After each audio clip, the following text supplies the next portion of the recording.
मैं ये दूसरी दफ़ा आई हूँ खान साहब से मुलाकात करने के लिए। एक वैसे तो कोर्ट में कह देते हैं कि ओपन ट्रायल है, कोई भी आ सकता है, इसके बावजूद हम कोर्ट से दोबारा इजाज़त लेके आते हैं, फिर भी नहीं मिलने दिया जाता। और आप कह देते हैं कोर्ट में जाके कि जी हमने उसको कह दिया तन्हाई में नहीं रखा हुआ। लास्ट टाइम जज साहब को कहा कि हम सुबह 9 बजे से वेट कर रहे हैं, आपने मिलने नहीं दिया। उन्होंने कहा मुझे जेल इंतजामिया ने कह दिया कि बाहर तो कोई आया ही नहीं हुआ। मतलब हम 9 बजे से आके यहाँ खड़े रहते हैं बाहर, और आप अंदर कह देते हैं कि कोई मिलने बाहर आया ही नहीं हुआ। ऑर्डर्स के बाद भी नहीं मिलने दे रहे अदालतों। आपने अदालतों को मजाक बना दिया है। मतलब कुछ तो शर्म करें अदालती ऑर्डर की कि भी आपको मिलने दे रहे हैं। औरतें बाहर खड़ी रहती हैं। अभी देखें क्या टाइम हो रहा है, 9 बजे से बाहर बैठे हैं, कोई किसी ने अंदर नहीं जाने दिया। कोई खड़े होने की जगह भी नहीं है, कोई इसी चीज का लिहाज कर लेता है। मतलब अजीब बदमाशी चल रही है यहाँ पे। अब अपने लीडर से मिल भी नहीं सकते आप। मैंने खुद जेल काटी है, मुझे पता है कि जब आप अपने लोगों को देखते हैं आपको कैसा फील होता है, इसलिए जानबूझ के उनको दूर रखा जा रहा है लोगों से।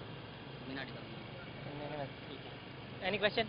बैठने के लिए खवातीन के कोई जगह या खवातीन कोई इंतजाम नहीं है। हम बाहर खड़े हुए हैं, गाड़ी भी नहीं जाने देते अंदर, और फिर बाहर खड़ा रखते हैं। बारिश भी हो गई थी तो फिर धूप हो बारिश हो जो मर्जी हो आपने वहीं खड़े रहना है। मतलब कोई पूछता ही नहीं है, और अंदर जज को कह देते हैं बाहर कोई आया ही नहीं है। अच्छा ये बताइएगा, खान साहब ने कहा है कि मखसूस नशिस्तें वो वर्कर्स का असासा है, हिस्सा है, उनको ही दी जाए, तो आप क्या समझती हैं कि जो ये असासा है, हिस्सा है, उनको मिलेगा, मिल पाएगा मेरिट पे? जी मेरे तो ख्याल है मिलना चाहिए। स्पेशली जिन लोग जो खवातीन जेलों में रही हैं, जेलों में रहना कोई आसान काम नहीं है। जो खवातीन जेलों में रही हैं, मेरे ख्याल से तो पहला हक उन खवातीन का ही है। लिस्ट वैसे मैंने देखी नहीं है अभी, लेकिन मुझे उम्मीद है कि वर्कर्स कोई गई होगी। आप जेल में रहिए, जेल में क्या सहूलियात है जो खवातीन को नहीं दी जा रही और जो देनी चाहिए? हमें उन्होंने चक्कियों में रखा हुआ था। मतलब क्या सहूलियात उन्होंने देनी थी। आम खवातीन को भी हफ्ते में 3 दफा पीसीओ की परमिशन थी, वो अपने घर बात कर सकती थी, मगर हमें नहीं थी। वो कहते थे आपके लिए स्पेशल इंस्ट्रक्शन देंगे, आप लोग नहीं बात कर सकते। मतलब हमारे लिए अलग ही रूल बनाए हुए थे। मतलब वो जितना तंग कर सकते थे उन्होंने जेलों में हमें उतना तंग किया है। ओके। जब भी मुलाकात होती है खान साहब से या इधर आना होता है तो लिस्ट में नाम दिया जाता है की तरफ से, आपका नाम था उसमें, या आपने पहले किसी से रब्ता किया? जी जैसे मैं लास्ट टाइम भी आई थी तो मैंने परमिशन ली हुई थी, तो खान साहब को अंदर बताया गया था कि आए हैं तो नहीं मिलने दिया। तो खान ने कहा था कि मेरी मुलाकात करवाएं, तो इसलिए मैं आज दोबारा आई थी परमिशन लेकर, मगर आज भी नहीं कर मुलाकात।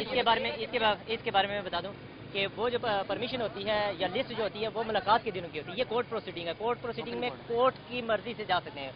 और एक पहली बात ये है कि ये ओपन कोर्ट है, ओपन ट्रायल है, और उसमें इजाजत की जरूरत नहीं। लेकिन हम फिर भी उसी कोर्ट से जो ट्रायल यहाँ पे करी उसी कोर्ट की परमिशन से यहाँ पे आते हैं। सनम साहब आज भी हमने ऑर्डर लिया था, लास्ट डेट पे भी ऑर्डर लिया था, लेकिन उसके बावजूद मुलाकात नहीं करने दी जा रही। इसके अलावा हमारी जो पीटीआई की वुमेन विंग की जो प्रेसिडेंट है कवल शोजेब है, वो है दिगर काफ़ी ख्वातीन आई हुई हैं, MNAs हैं, सेनेटर्स हैं, जो रिजर्व सीट्स पे आई हैं, किसी को नहीं अंदर जाने दिया जाता। तो ये लाकानूनियत है, इसके खिलाफ हम बात कर रहे हैं। किसके ऑर्डर है जिसकी वजह से आपको नहीं जाना दिया? मतलब अगर आप कोर्ट का ऑर्डर नहीं मान रहे तो उसके बाद मुझे तो नहीं पता किसके ऑर्डर है। हाँ, जो जेल इंतजामिया नहीं मान रही इनको पूछना चाहिए ना, किस उसमें नहीं मान, किस कैपेसिटी में नहीं मानते। मतलब वो बहुत मजे से अंदर कह देते हैं एक बार कोई आया ही नहीं हुआ। जज साहब ने भी ये जवाब दे दिया कि जी मुझे उन्होंने कहा कोई आया ही नहीं था, उस पर कुछ भी नहीं पूछने वाला। जी थैंक यू।